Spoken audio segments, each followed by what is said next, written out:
Ada satu fase dalam hidup manusia yang jarang dibicarakan dengan jujur.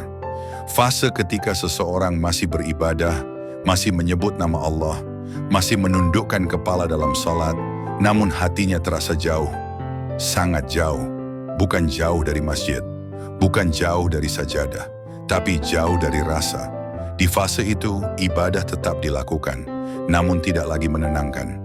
Doa tetap dipanjatkan, namun terasa kosong.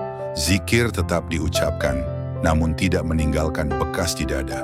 Dan perlahan, tanpa disadari, ibadah yang seharusnya menjadi tempat pulang justru berubah menjadi beban. Bukan karena ibadah itu berat, melainkan karena hati tidak ikut hadir. Allah tidak pernah memerintahkan ibadah untuk menambah kemuliaannya. Allah tidak pernah membutuhkan sujud manusia untuk menegakkan keagungannya. Allah Maha Agung sebelum manusia diciptakan. Allah Maha Mulia tanpa satupun makhluk. Allah Maha Kaya tanpa satupun amal. Maka jika engkau beribadah, sesungguhnya itu bukan untuk Allah. Itu untukmu, untuk hatimu, untuk jiwamu yang rapuh. Namun disinilah manusia sering keliru. Ia menyangka bahwa semakin banyak ibadah lahiriah, semakin dekat pula ia kepada Allah. Padahal kedekatan bukan soal jumlah, melainkan soal kehadiran hati. Ada orang yang salatnya panjang, namun hatinya pendek dalam sabar. Ada yang puasanya sering, namun lisannya mudah melukai. Ada yang rajin beribadah, namun jiwanya kering dari kasih dan rendah hati. Bukan karena ibadah itu salah, melainkan karena ibadah itu tidak menyentuh hati. Ibadah yang tidak mengubah akhlak adalah tanda bahwa ia belum menyentuh pusat jiwa. Ia hanya berhenti di gerakan, tidak pernah sampai ke makna. Dan Allah tidak melihat gerakanmu, Allah melihat arah hatimu. Dalam tradisi para sufi, ada pemahaman yang sangat dalam namun sering disalahpahami, bahwa ibadah sejati bukanlah rutinitas tubuh, melainkan perjalanan hati menuju Allah. Tubuh bisa dipaksa, tapi hati tidak. Tubuh bisa berdiri, rukuk, dan sujud, namun hati bisa tetap sibuk dengan dunia, penuh keluhan, penuh perbandingan, penuh tuntutan. Dan di saat seperti itu, ibadah tidak lagi menjadi cahaya, melainkan kelelahan yang sunyi. Banyak orang tidak sadar bahwa kelelahan dalam ibadah bukan tanda Allah menjauh, melainkan tanda hati sedang dipanggil untuk diperbaiki, karena Allah Maha Lembut. Ia tidak mematahkan hambanya secara kasar. Ia membiarkan hamba itu lelah terlebih dahulu, agar ia berhenti, merenung, dan bertanya pada dirinya sendiri. Dan ketika hati tidak lagi bersama Allah, sebanyak apapun ibadah dilakukan, jiwa tetap merasa hampa. Karena yang menghidupkan ibadah bukan jumlahnya, melainkan keikhlasan dan kesadaran. Ibadah tanpa kesadaran adalah seperti tubuh tanpa ruh. Ia ada, namun tidak hidup. Para arif berkata, bukan salatmu yang membuatmu dekat dengan Allah, tetapi hatimu yang hadir di hadapannya. Maka jika engkau merasa jauh, jangan buru-buru menambah ibadah. Berhentilah sejenak. Duduklah dengan jujur di hadapan dirimu sendiri. Tanyakan pada hatimu, apakah aku masih berharap pada dunia lebih dari berharap kepada Allah? Apakah aku masih menggantungkan ketenangan pada manusia dan keadaan? Apakah aku beribadah untuk mengisi cinta atau sekadar menggugurkan kewajiban? Karena hati yang masih bergantung pada dunia tidak akan pernah tenang, meski ia dikelilingi ibadah. Allah tidak menilai siapa yang paling sibuk beramal. Allah menilai siapa yang paling jujur hatinya. Satu sujud yang lahir dari hati yang hancur dan berserah lebih bernilai daripada 1000 rakaat yang dilakukan tanpa rasa.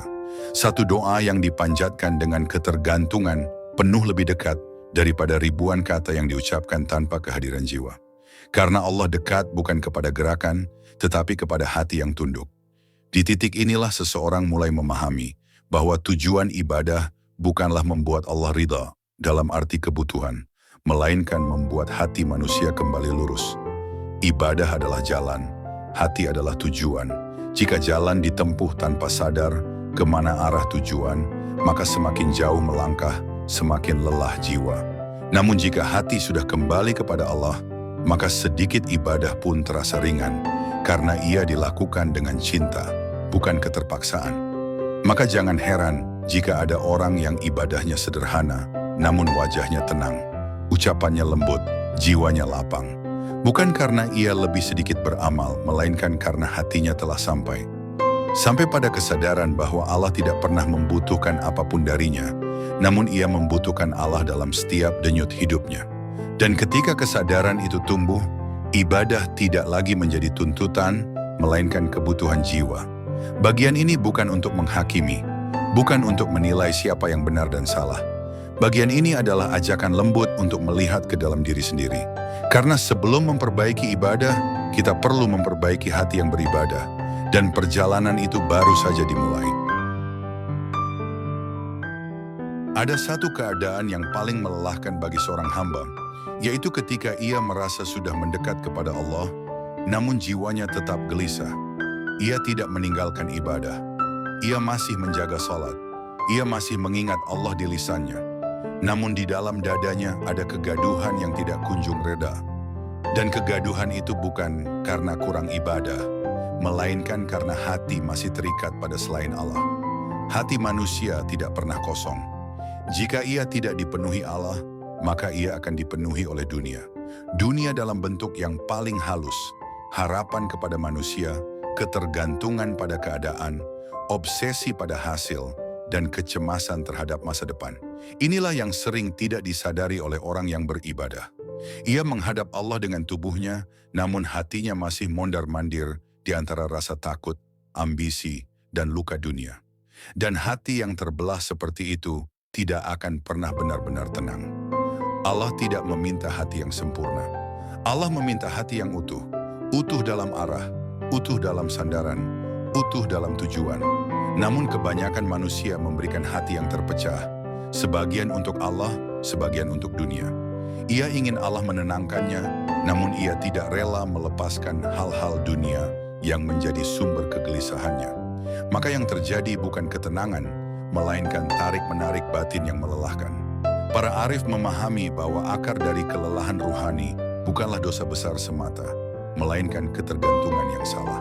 Ketika hati menggantungkan kebahagiaannya pada sesuatu yang fana, maka ia akan terus takut kehilangannya. Dan ketakutan itu tidak bisa disembuhkan dengan banyaknya ibadah lahir, selama sandaran hati tidak berpindah. Banyak orang kecewa dalam beribadah karena ia menjadikan ibadah sebagai alat untuk mengatur hidupnya. Ia beribadah agar hidupnya mudah. Ia berdoa agar ujiannya hilang. Ia taat agar keinginannya terkabul. Ketika Allah tidak memberikan apa yang ia harapkan, hatinya mulai bertanya dengan getir, "Apa kurang ibadahku?" Padahal masalahnya bukan kurang, melainkan salah niat dan arah. Ibadah bukan alat untuk mengendalikan Allah. Ibadah adalah cara agar hati kita tidak lagi dikendalikan dunia. Ketika ibadah dijadikan alat tuntutan, maka kecewa akan selalu mengintai. Namun ketika ibadah dijadikan jalan penyerahan, maka hati akan belajar menerima apapun yang Allah tetapkan. Dan penerimaan inilah yang melahirkan ketenangan sejati. Ada perbedaan besar antara orang yang beribadah untuk hasil dan orang yang beribadah untuk Allah. Orang yang beribadah untuk hasil akan gelisah ketika hasil tertunda. Ia mudah membandingkan, mudah iri, mudah kecewa. Sedangkan orang yang beribadah untuk Allah menemukan ketenangan bahkan sebelum hasil itu datang, karena yang ia cari bukan perubahan keadaan, melainkan kehadiran Allah di dalam hatinya. Hati yang masih terikat dunia selalu ingin kepastian. Ia ingin jawaban cepat. Ia ingin jalan lurus tanpa luka. Ia ingin doa yang langsung dikabulkan. Namun Allah mendidik hati bukan dengan memberi semua yang diminta, melainkan dengan mengubah cara hati memandang hidup. Allah ingin hati itu belajar berkata, "Apapun yang engkau beri, aku terima. Apapun yang engkau tunda, aku percaya. Apapun yang engkau ambil, aku ridha." Dan kalimat-kalimat ini tidak lahir dari teori, melainkan dari hati yang telah lelah bergantung pada dunia. Dalam perjalanan ini, Allah sering membiarkan doa tertunda agar hati belajar melepaskan tuntutan. Allah sering membiarkan luka bertahan agar hati berhenti bergantung pada makhluk. Allah sering membiarkan keadaan tidak berubah agar hati berubah terlebih dahulu. Dan perubahan hati jauh lebih berharga daripada perubahan keadaan. Ketika hati mulai melepaskan sandaran palsu, perlahan sesuatu berubah di dalam diri. Ibadah tidak lagi menjadi alat tawar-menawar. Doa tidak lagi menjadi daftar keluhan. Zikir tidak lagi menjadi pelarian dari cemas. Ibadah menjadi perjumpaan. Doa menjadi pengakuan lemah. zikir menjadi napas jiwa. Dan disitulah hati mulai merasakan bahwa ia tidak sendirian. Orang yang hatinya telah berpindah sandaran tidak mudah terguncang oleh dunia. Ia tetap sedih ketika diuji, namun tidak putus asa. Ia tetap berusaha, namun tidak menggantungkan hasil pada dirinya. Karena ia tahu, hidup ini bukan tentang mengendalikan takdir, melainkan tentang berjalan bersama Allah di dalam takdir itu. Hati seperti ini tidak lahir dari kesempurnaan, melainkan dari kejujuran. Kejujuran mengakui, aku lemah, aku tidak mampu, aku butuh Allah dalam segala hal. Dan pengakuan inilah yang paling dicintai Allah.